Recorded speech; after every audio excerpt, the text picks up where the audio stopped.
This is a guitar I've owned for more than half my life, quarter of a century. It's an original Harmony guitar, model number H6303, and I bought it in 1986 on Denmark Street. I just loved the sound. It was an odd, boxy kind of sound, and I think what you'd probably find if you analysed it would be a couple of big gaps towards the top and bottom frequencies. To be honest, it's not a great sound. It's quite mellow, but it quickly goes muddy once the strings wear in. Of course, this one's been adulterated. The most obvious issue is it has a broken neck right up here at the headstock. This had already been repaired when I bought it, and I've had it repaired twice more since I've owned the guitar, both times after having knocked it over.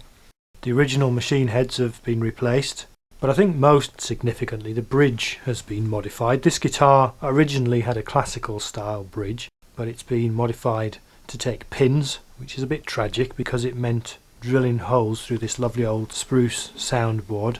I think I know why it was done. The most important factor in getting a guitar to play well is the angle of the neck in relation to the bridge. If you imagine the strings lying flat along the fingerboard, you want them to just be sitting on top of the bridge, and this means you can adjust the saddle, that's this white piece here, to get the strings at a sensible height whilst staying more or less parallel to the fingerboard. Now, on a lot of these old Harmonies, the neck joint has shifted over the years under the tension of the strings, and this means you can't get the strings anywhere near parallel. And there's two ways to fix this. The right way is to remove the neck and recut the dovetail joint to correct the angle, but this is a skilled job and isn't always straightforward. It's much easier just to plane down the bridge, and if you convert it to use pins for securing the strings, you can take it almost all the way down to the soundboard. And I'm pretty sure that's what's been done here, and it has allowed this guitar to be set up with a really nice low action that stayed where it is as long as I've owned the guitar. There is a downside, which is that the strings are very low over the soundboard, and I find if I use finger picks I'm constantly hitting the scratch plate, but I do wonder if that bridge hacking might also have spoiled the sound of this guitar. The 6303 is an American guitar built by the Harmony company in Chicago. It was probably built around 1972, which makes it one of the last acoustic models Harmony made before the factory shut down in 1975. It's a small bodied guitar, which I think is modelled on the Martin OM size. Harmony called this form factor Grand Concert and used it for many of their acoustic flat tops, originally with the cheap and cheerful Stellars, using birch instead of higher quality tone woods. But this one wears the Sovereign brand, and these were at the higher end of Harmony's range, made from solid spruce and mahogany. I do like this size, and also the natural finish which shows off the wood, and it does play well, especially for finger picking.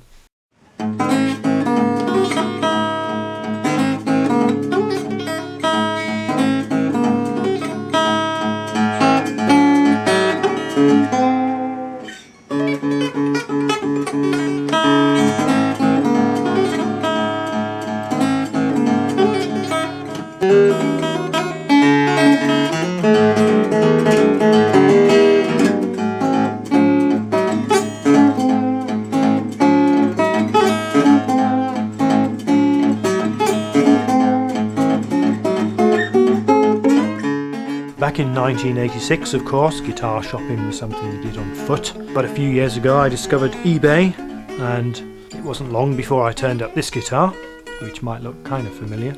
So this is an H1203, which is the direct ancestor of the 6303.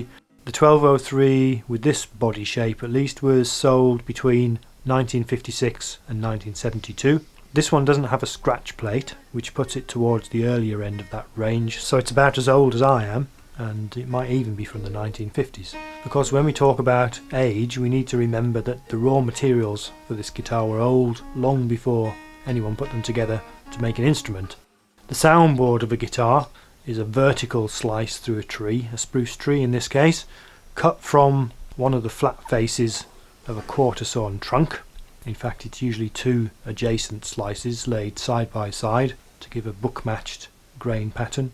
And that grain pattern is a direct cross-section of the growth rings, and so it tells us something about the age of the tree. By my reckoning, this one was at least 200 years old when it was felled, So in one sense we can say this guitar is about 50 years old or a quarter of a millennium, depending on how you look at it.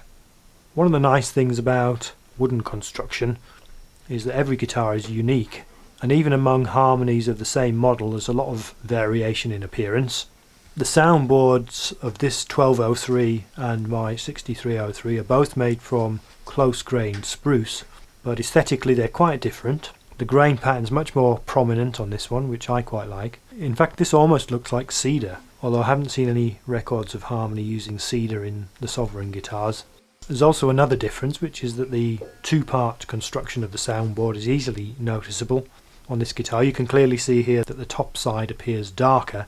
Now you might think this is just because the two halves are different shades, but here's the thing, if you turn the guitar upside down you'll see that the top side is still darker. In fact, in this guitar the grain isn't parallel to the plane of the soundboard, and so the surface is actually a mosaic of end grain sheared off at a shallow angle, and this affects how it reflects the light. And because the two boards are book matched, the angle of the grain is reversed in each half. The technical name for this is runout. Whether it has any effect on the sound I couldn't say, but this guitar certainly has what I consider an incredible sound.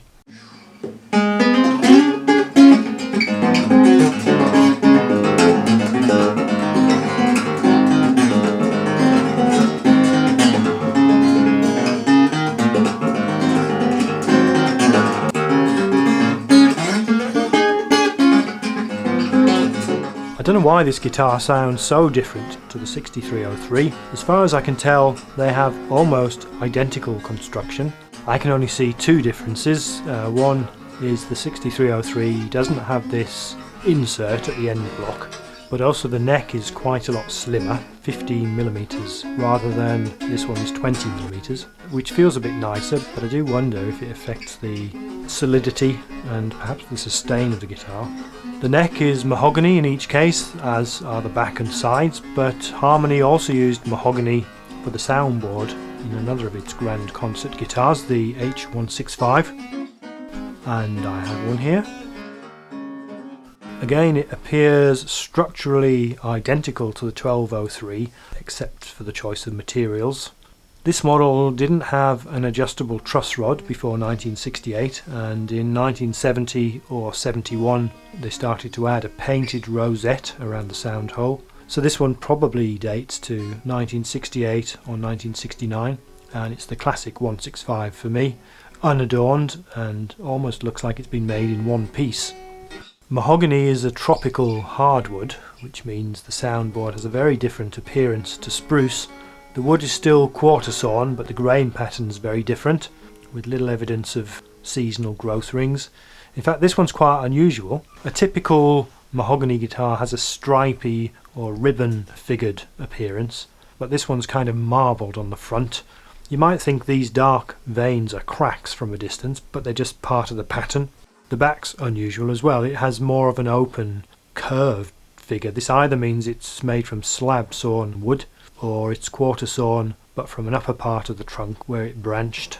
This isn't the natural colour of mahogany, by the way, that's a lot lighter, but it's usually stained brown or red, and this one's relatively subdued, or even drab you might say, as mahogany guitars go. It's in pretty good shape cosmetically, although it does have issues, mainly that the neck angle's far too steep to get a good action, and it will need resetting. So it'll be off to the menders at some point to get all that sorted out, but it is playable and it sounds good. It's a very different sound to the 1203. Words like mellow and warm and woody are typical descriptions of a mahogany guitar, and I'd go along with all that.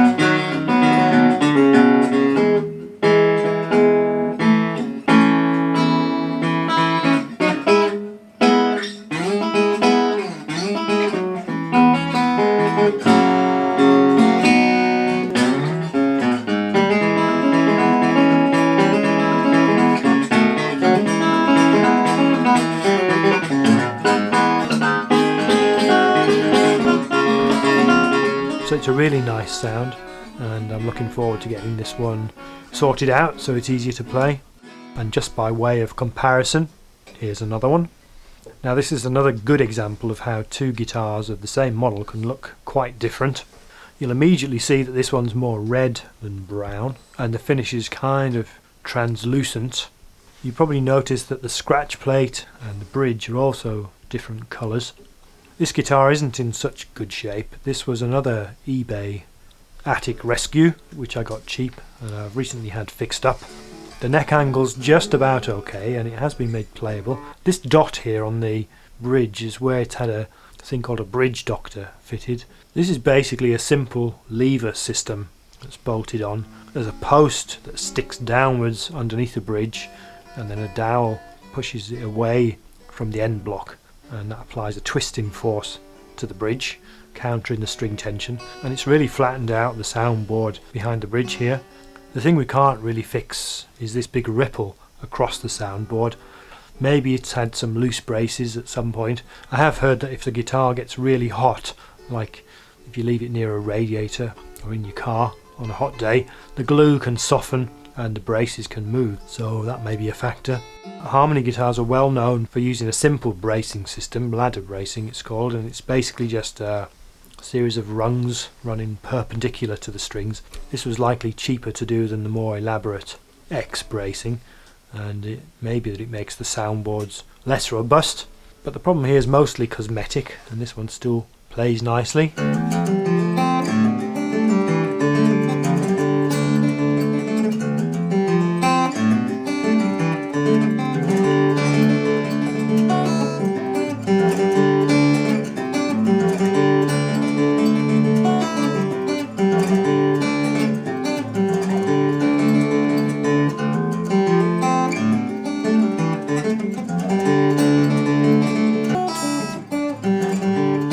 Harmony made one more grand concert guitar that I can't show you, I don't have one, and that's the H162. This was a plain, no frills guitar like the 165, but with a spruce top or sometimes cedar and a pin bridge, and it was sold as a cheaper alternative to the Sovereign range. But for me, that H1203 sound has become a bit of a grail quest, and I've been keen to find a tidier one to see if that sound is consistent. It's not easy in the UK because people will try to sell them for silly money, but I finally cracked and bought this one. This is an okay example with a bit of an unknown and possibly slightly odd history. Evidently it was painted completely blue at some stage, God knows why, but it's been restored, if a bit half-heartedly. The top and the back of this guitar have been refinished, but everything else has been left a bit rough, so there's still evidence of blue paint here and there, and various detailing problems. The action at the moment is as it came, and it's a little bit high, but the neck angle is just about adequate, and there's enough saddle left to bring the action down by 1 millimeter or so when I get around to setting it up. But never mind all that, what does it sound like?